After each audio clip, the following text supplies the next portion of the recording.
বাংলাদেশ দক্ষিণ এশিয়ার একটি সার্বভৌম রাষ্ট্র। বাংলাদেশের সাংবিধানিক নাম গণপ্রজাতন্ত্রী বাংলাদেশ।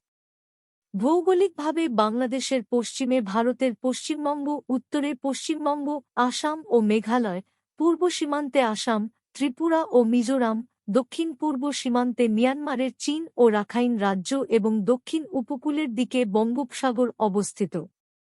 ভৌগোলিকভাবে পৃথিবীর বৃহত্তম বদ্বীপের সিংহভাগ অঞ্চল জুড়ে বাংলাদেশ ভূখণ্ড অবস্থিত।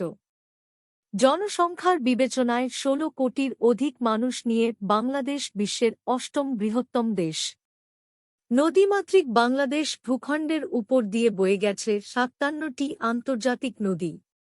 বাংলাদেশের উত্তর-পূর্বে ও দক্ষিণ-পূর্বে টারশিয়ারি যুগের পাহাড় ছেয়ে আছে। বিশ্বের বৃহত্তম ম্যানগ্রোভ অরণ্য সুন্দরবন ও দীর্ঘতম প্রাকৃতিক সৈকত কক্সবাজার সমুদ্র সৈকত বাংলাদেশে অবস্থিত।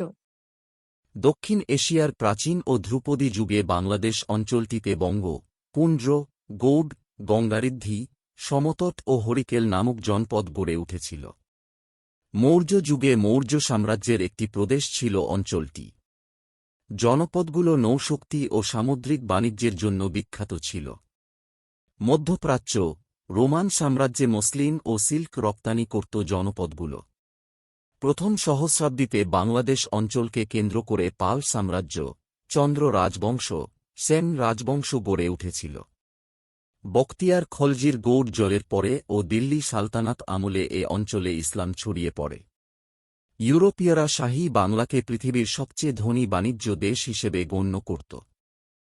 স্বাধীনতা পরবর্তী সময়ে দারিদ্র্যপীড়িত বাংলাদেশে বিভিন্ন সময় ঘটেছে দুর্ভিক্ষ ও প্রাকৃতিক দুর্যোগ, এছাড়াও প্রলম্বিত রাজনৈতিক অস্থিতিশীলতা ও পুনঃপৌনিক সামরিক অভ্যুত্থান এদেশের সামগ্রিক রাজনৈতিক স্থিতিশীলতা বারংবার ব্যাহত করেছে।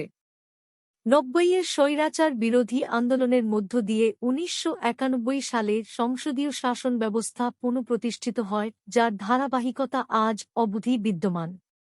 সকল প্রতিকূলতা সত্ত্বেও গত ২ দশকে বাংলাদেশের অর্থনৈতিক প্রগতি ও সমৃদ্ধি সারা বিশ্বে স্বীকৃতি লাভ করেছে।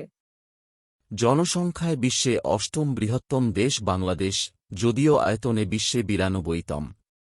৬টি ক্ষুদ্র দ্বীপ ও নগর রাষ্ট্রের পরেই বিশ্বের সবচেয়ে ঘনবসতিপূর্ণ দেশ বাংলাদেশ।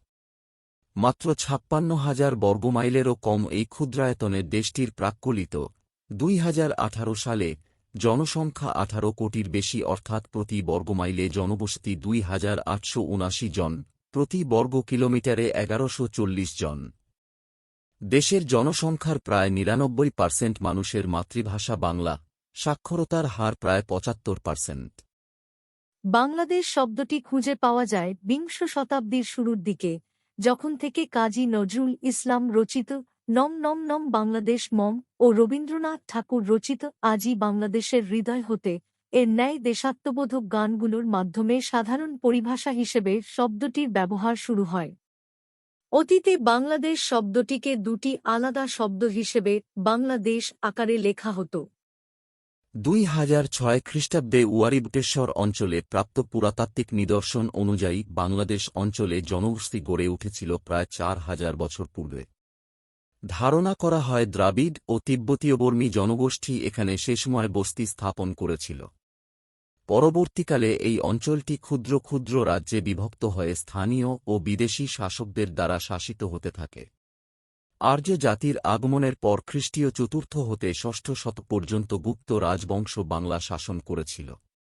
এর ঠিক পরেই শশাঙ্ক নামের একজন স্থানীয় রাজা স্বল্প সময়ের জন্য এ এলাকার ক্ষমতা দখল করতে সক্ষম হন।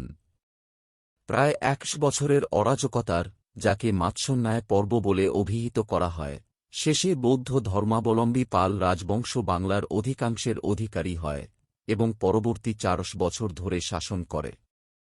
এরপর হিন্দু ধর্মাবলম্বী সেন রাজবংশ ক্ষমতায় আসে। দ্বাদশ শতকে সুফি ধর্মপ্রচারকদের মাধ্যমে বাংলায় ইসলামের প্রবর্তন ঘটে। পরবর্তীকালে বিভিন্ন সময়ে সামরিক অভিযান এবং যুদ্ধ জয়ের মাধ্যমে মুসলিম শাসকেরা ক্ষমতায় অধিষ্ঠিত হন। বাংলায় ইউরোপীয় ব্যবসায়ীদের আগমন ঘটে পঞ্চদশ শতকের শেষভাগ থেকে। ধীরে ধীরে তাদের প্রভাব বাড়তে থাকে। 1757 খ্রিস্টাব্দে ব্রিটিশ ইস্ট ইন্ডিয়া কোম্পানি পলাশির যুদ্ধে জয়লাভের মাধ্যমে বাংলার শাসন ক্ষমতা দখল করে। 1857 খ্রিস্টাব্দের সিপাহী বিপ্লবের পর কোম্পানির হাত থেকে বাংলার শাসনভার ব্রিটিশ সাম্রাজ্যের সরাসরি নিয়ন্ত্রণে আসে। ব্রিটিশ রাজার নিয়ন্ত্রণাধীন একজন ভাইসরয় প্রশাসন পরিচালনা করতেন। ঔপনিবেশিক শাসনামলে ভারতীয় উপমহাদেশে বহুবার ভয়াবহ দুর্ভিক্ষ দেখা দেয়। এর মধ্যে ৭৬-এর মন্বন্তর নামে পরিচিত ১৭৭০ খ্রিস্টাব্দের দুর্ভিক্ষে আনুমানিক ৩০ লাখ লোক মারা যায়। ১৯৭০ খ্রিস্টাব্দের সংসদীয় নির্বাচনে আওয়ামী লীগ সংখ্যাগরিষ্ঠতা লাভ করলেও সামরিক সরকার ক্ষমতা হস্তান্তরে টালবাহানা করতে থাকে। শেখ মুজিবুর রহমানের সাথে গোলটেবিল বৈঠক সফল না হওয়ার প্রেক্ষাপটে পাকিস্তানের তৎকালীন রাষ্ট্রপতি জেনারেল ইয়াহিয়া খানের নেতৃত্বে ২৫শে মার্চ গভীর রাতে শেখ মুজিবকে গ্রেপ্তার করা হয় এবং পাকিস্তানি সেনাবাহিনী অপারেশন সার্চলাইটের অংশ হিসাবে বাঙালিদের উপর নির্বিচারে আক্রমণ শুরু করে। পাকিস্তানি সেনাবাহিনীর এই নারকীয় হামলায় রাতারাতি বিপুল সংখ্যক মানুষের প্রাণহানি ঘটে। পাকিস্তানি সেনাবাহিনী ও তার স্থানীয় দালালদের রাজাকার অন্যতম লক্ষ্য ছিল বুদ্ধিজীবী ও সংখ্যালঘু জনগোষ্ঠী। গণহত্যা থেকে নিস্তার পেতে প্রায় ১ কোটি মানুষ দেশ ছেড়ে ভারতে আশ্রয় নেয়। বাংলাদেশের মুক্তিযুদ্ধে মোট জীবনহানির সংখ্যার হিসাব কয়েক লাখ হতে শুরু করে ৩০ লাখ পর্যন্ত অনুমান করা হয়েছে। ২ থেকে ৪ লক্ষ নারী পাকিস্তানি সেনাদের দ্বারা ধর্ষিত হয়। বাংলাদেশ ৮টি প্রশাসনিক বিভাগে বিভক্ত। এগুলো হল ঢাকা, চট্টগ্রাম, রাজশাহী, খুলনা, বরিশাল, সিলেট, রংপুর এবং ময়মনসিংহ। প্রতিটি বিভাগে রয়েছে একাধিক জেলা। বাংলাদেশের মোট জেলার সংখ্যা ৬৪টি। জেলার চেয়ে ক্ষুদ্রতর প্রশাসনিক অঞ্চলকে উপজেলা বলা হয়। বাংলাদেশের জলবায়ু নাতিশীতোষ্ণ। আবহাওয়া ও জলবায়ুর উপর ভিত্তি করে ৬টি ঋতুতে ভাগ করা হয়েছে যথা গ্রীষ্ম, বর্ষা, শরৎ, হেমন্ত, শীত ও বসন্ত। বাংলাদেশের মধ্য দিয়ে কর্কটক্রান্তি রেখা অতিক্রম করেছে। এখানকার আবহাওয়াতে নিরক্ষীয় প্রভাব দেখা যায়।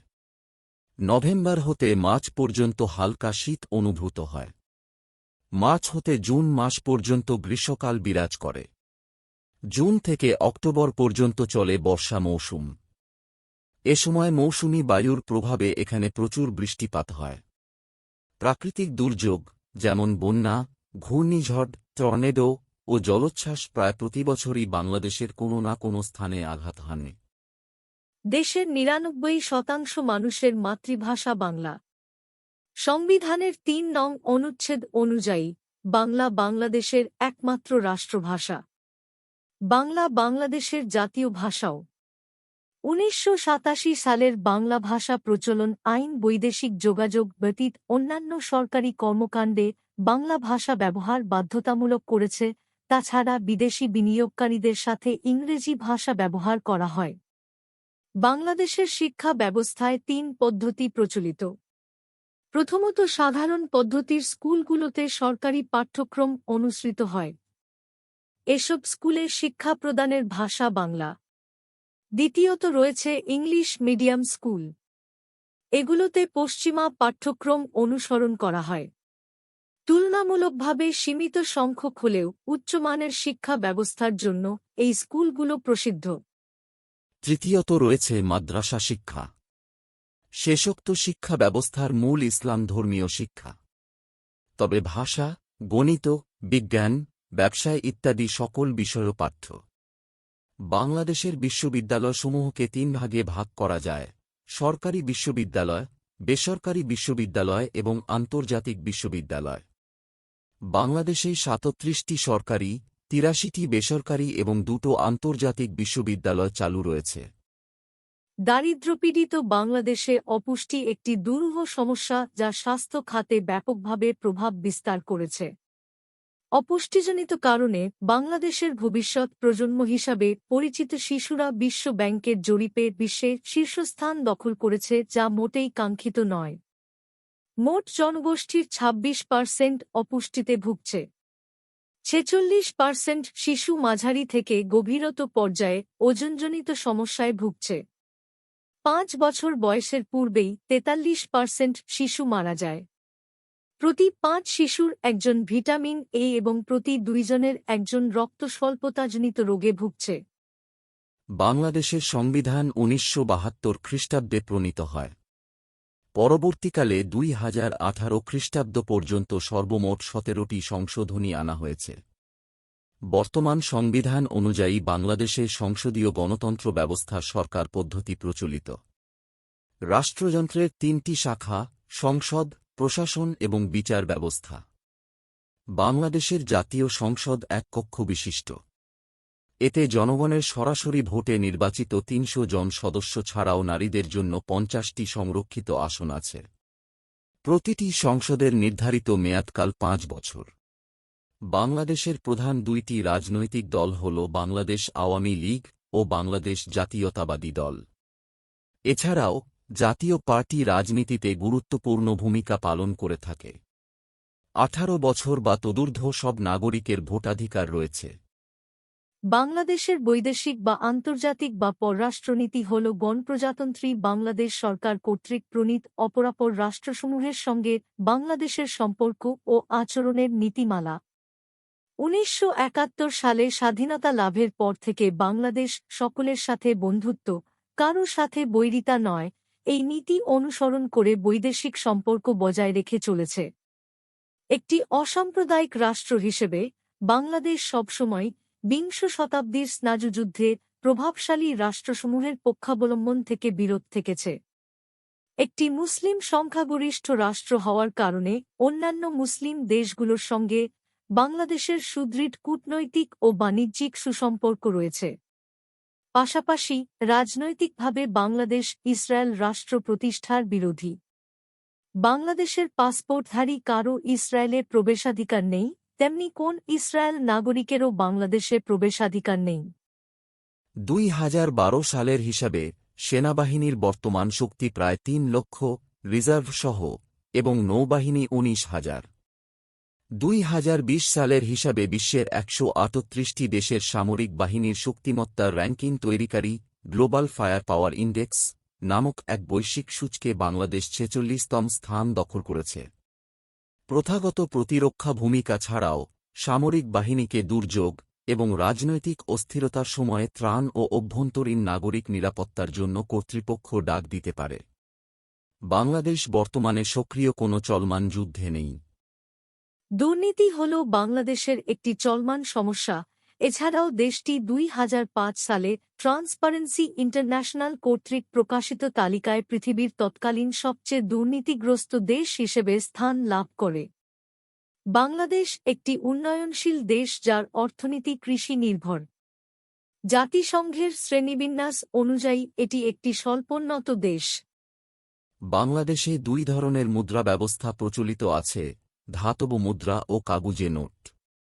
1988 সালে প্রতিষ্ঠিত বাংলাদেশের একমাত্র সরকারি সিকিউরিটি প্রিন্টিং কর্পোরেশন লিমিটেডের স্পো অধীনে শিমুলতলি, গাজীপুর কাগুজে নোটগুলো মুদ্রিত হয়।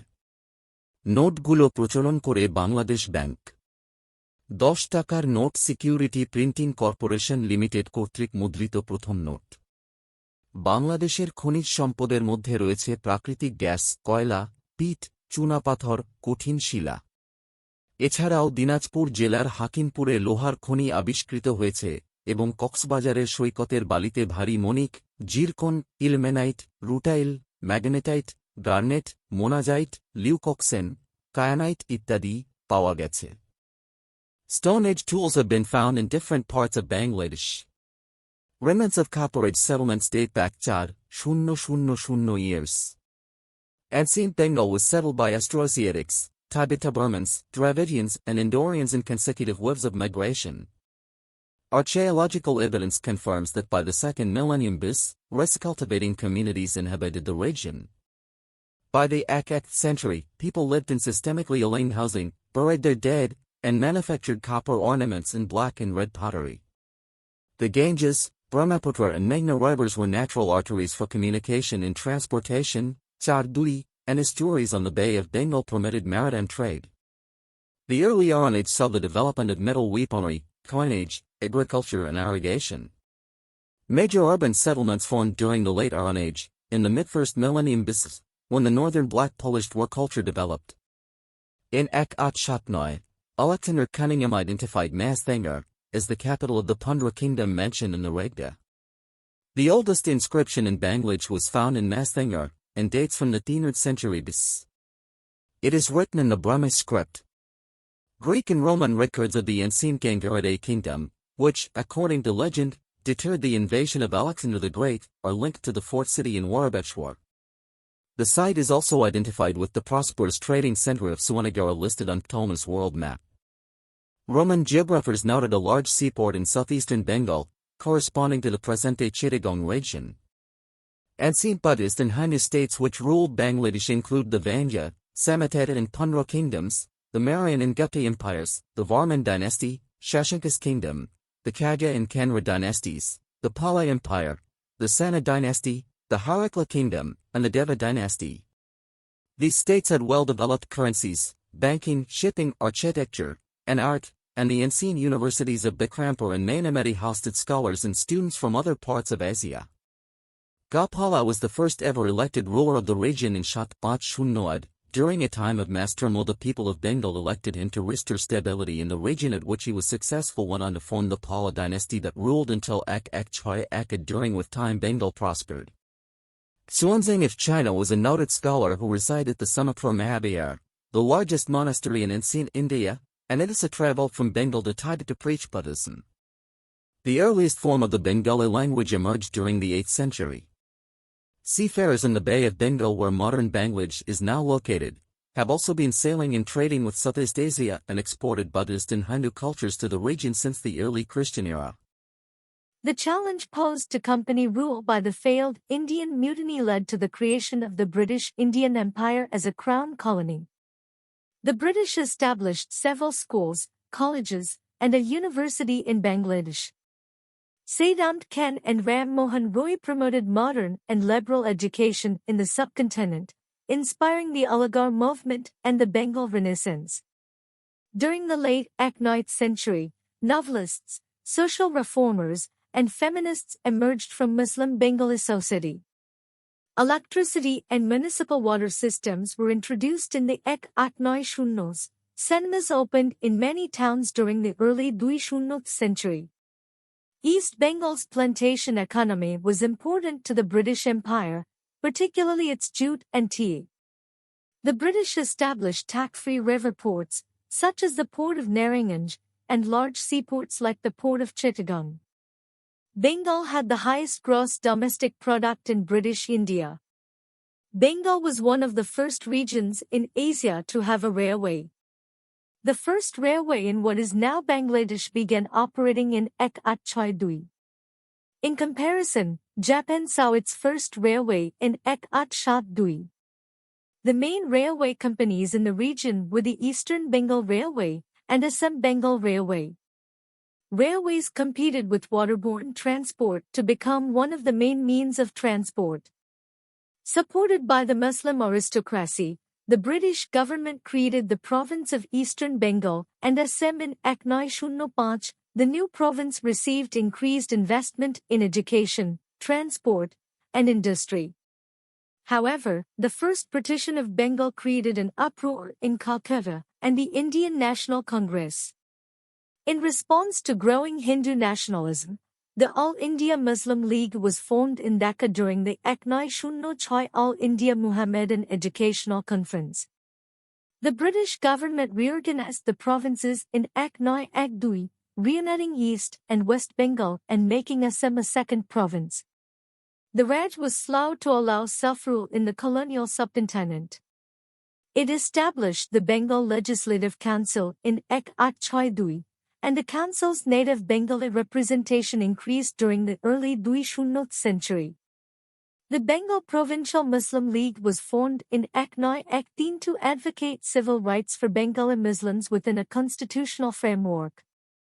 During the 1920s, the League was divided into factions supporting the Caliphate movement and favoring cooperation with the British to achieve self-rule. Segments of the Bengali elite supported Mustafa Kemal Atatürk's secularist forces. In Ek Noy Dui Noy, the All Bengal Tenants Association was formed in the Bengal Legislative Council to counter the influence of the Hindu landed gentry, and the Indian independence and Pakistan movements strengthened during the early 20th century. After the Monumental reforms and the Derchi era in the legislatures of British India, the British government promised limited provincial autonomy in Ek Noy Teen Panch.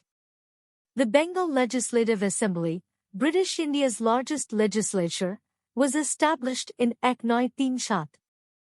The Dominion of Pakistan was created on 4 August 1904. East Bengal, with Dhaka as its capital, was the most populous province of the 1904 Pakistani Federation, led by Governor-General Muhammad Ali Jinnah, who promised freedom of religion and secular democracy in the new state. Khawaja Nazimuddin was East Bengal's first chief minister, with Frederick Chalmers born its governor.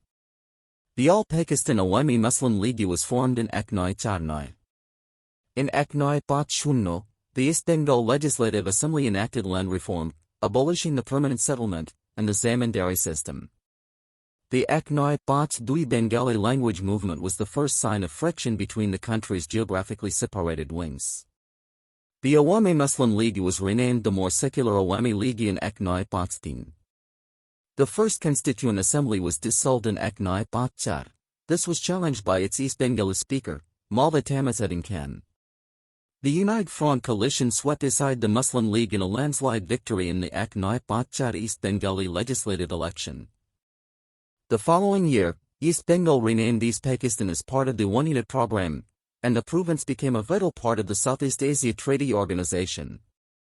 Pakistan adopted a new constitution in Ek Noy Panch Char. 3 Bengalis were its prime minister until Ek Noy Panch Shat: Nazimuddin, Muhammad Ali of Babur and Suhrawardi. None of the 3 completed their terms and resigned from office. The Pakistan Army imposed military rule in Ek Noy Panch At, and Ayub Khan was the country's